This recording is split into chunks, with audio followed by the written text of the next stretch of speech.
ខ្ញុំយល់យ៉ាងច្បាស់ថាបើមនុស្សវាអត់បានយល់ដោយខ្លួនវាទេថានេះគឺជាបញ្ហាក៏ប៉ុន្តែដោយសារខ្ញុំប្រាប់ថានេះគឺជាបញ្ហាមនុស្សវាមិនស្ទុះងើបទេវាទាល់តែគិតឃើញដោយខ្លួនវាយើងដឹងថាដីហ្នឹងណាបន្តិចទៀតផ្ទុះភ្នំភ្លើងយើងមានបទពិសោធន៍ប៉ុន្តែអ្នករស់នៅលើដីហ្នឹងបងប្អូនគាត់អត់ដឹងថាបន្តិចទៀតផ្ទុះភ្នំភ្លើងផងហ្នឹងហើយយើងទៅប្រាប់ថាសូមថយចេញពីកន្លែងហ្នឹងទៅផ្ទុះភ្នំភ្លើងគាត់មិនទៅទេបងប្អូនប៉ុន្តែបើយើងប្រាប់ពីបទពិសោធន៍របស់យើងក្នុងការមើលឲ្យដឹងថាដីរបស់យើងណាដែលយើងកំពុងតែរស់នៅលើហ្នឹងវាចិត្តផ្ទុះភ្នំភ្លើងហើយប្រាប់ពីរបៀបនៃការមើលតែគាត់មើលឃើញណាបងប្អូនរើអីវ៉ាន់មិនទាន់គាត់ទេគាត់រើប្រុចហ្មងដោយសារលក្ខខណ្ឌពីរហ្នឹងបានជាខ្ញុំប្រាប់បងប្អូនអំពីអ្វីដែលខ្ញុំបានមើលឃើញទី1ខ្ញុំគោរពភាពជាមនុស្សរបស់បងប្អូនបើបងប្អូនគោខ្ញុំប្រាប់ទេ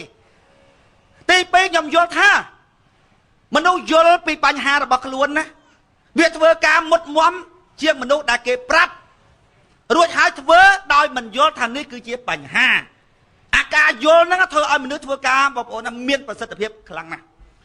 បងប្អូនត្រូវឆ្លងកាត់ដំណាក់កាលទីចំណាក់កាល3ទី1គឺបងប្អូនត្រូវមើលឲ្យឃើញថានេះគឺជាបញ្ហាឬអត់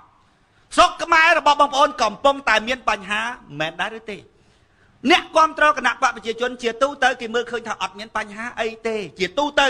មិនទាំងអស់ទេអ្នកខ្លះដឹងថាមានបញ្ហាប៉ុន្តែវាជាប់ធ្វើមេភូមិ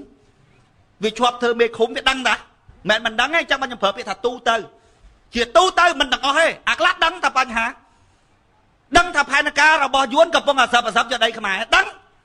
ប៉ុន្តែវាជាប់ធ្វើមេភូមិទៅវាជាប់បានអំណោយទៅវាជាប់រស់ស៊ីមានបានក្នុងស្រុកហ្នឹងទៅដល់ពេលអញ្ចឹងវាភូតខ្លួនវាថាអត់មានបញ្ហាទេវាដើរបក្រាបអ្នកដទៃទៀតថាគ្មានបញ្ហាទេបោះឆ្នោតឲ្យគណៈបកប្រជាជនទៅតាមពិតវាដឹងទេប៉ុន្តែជាទូទៅគឺប្រជាពលរដ្ឋអត់បានដឹងថាការដឹកនាំសពថ្ងៃកំពុងតែមានបញ្ហាទេទី1បងប្អូនត្រូវទទួលស្គាល់ថាស្រុករបស់បងប្អូនមានបញ្ហាទី2បងប្អូនត្រូវពិចារណាឲ្យឃើញថាបើអញមិនដោះស្រាយអត់មានណាដោះស្រាយទេឲ្យច្បាស់គឺអញ្ចឹងឲ្យច្បាស់ថាបើអញអត់ដោះស្រាយពិតណាស់អាអ្នកធំអាអ្នកនយោបាយអត់ដោះស្រាយឲ្យអញទេគិតឲ្យឃើញតែខ្លួនឯងណាគេស្រួលគេសនុកហើយបងប្អូនមនុស្សគិតតែប្រយោជន៍តខ្លួនគេមិនខ្វល់ដល់សុខទុក្ខរបស់យើងទេចុះបើខ្លួនយើងមិនគិតដល់សុខទុក្ខរបស់ខ្លួនយើងដែរតើឲ្យអាណាគិតយើងបងប្អូនបើទោះបីជាយើងត្រូវការជំនួយពីគេក៏យើងចេញដំណើរដោយខ្លួនយើងដែរវាមិនដែលអាណាតដេកងាប់នៅផ្ទះរួចហើយគេទៅឲ្យអីហែងណាមិនបានអីក៏ហែងដើរទៅសុំគេដែរវាត្រូវចេញដំណើរពីហែងទៅដែរហើយយើងផងមិនផងដេកមកមានប្រអិនមកជប់ហ្មងអីមិនវាត្រូវចេញដំណើរពីយើងស្អីក៏ដោយវាត្រូវចេញដំណើរពីយើងដែលខ្ញុំនិយាយថាជីវិតកើតមកវាតែងតែមានបញ្ហាគឺជារឿងធម្មតាទេដែលមិនធម្មតានោះគឺរបៀបនៃការដោះស្រាយប្រទេសគេមានបញ្ហាជួនកាលធ្ងន់ធ្ងរជាងយើងផងក៏ប៉ុន្តែគេយល់ពីរបៀបនៃការដោះស្រាយស្រុកគេបានស្រួលទៅស្រុកខ្មែរវាមានបញ្ហាដែរប៉ុន្តែបញ្ហាដែលយើងត្រូវតែចែកគ្នាឲ្យបានល្អិតល្អន់ឲ្យយល់គ្នានោះគឺរបៀបនៃការដោះស្រាយបញ្ហា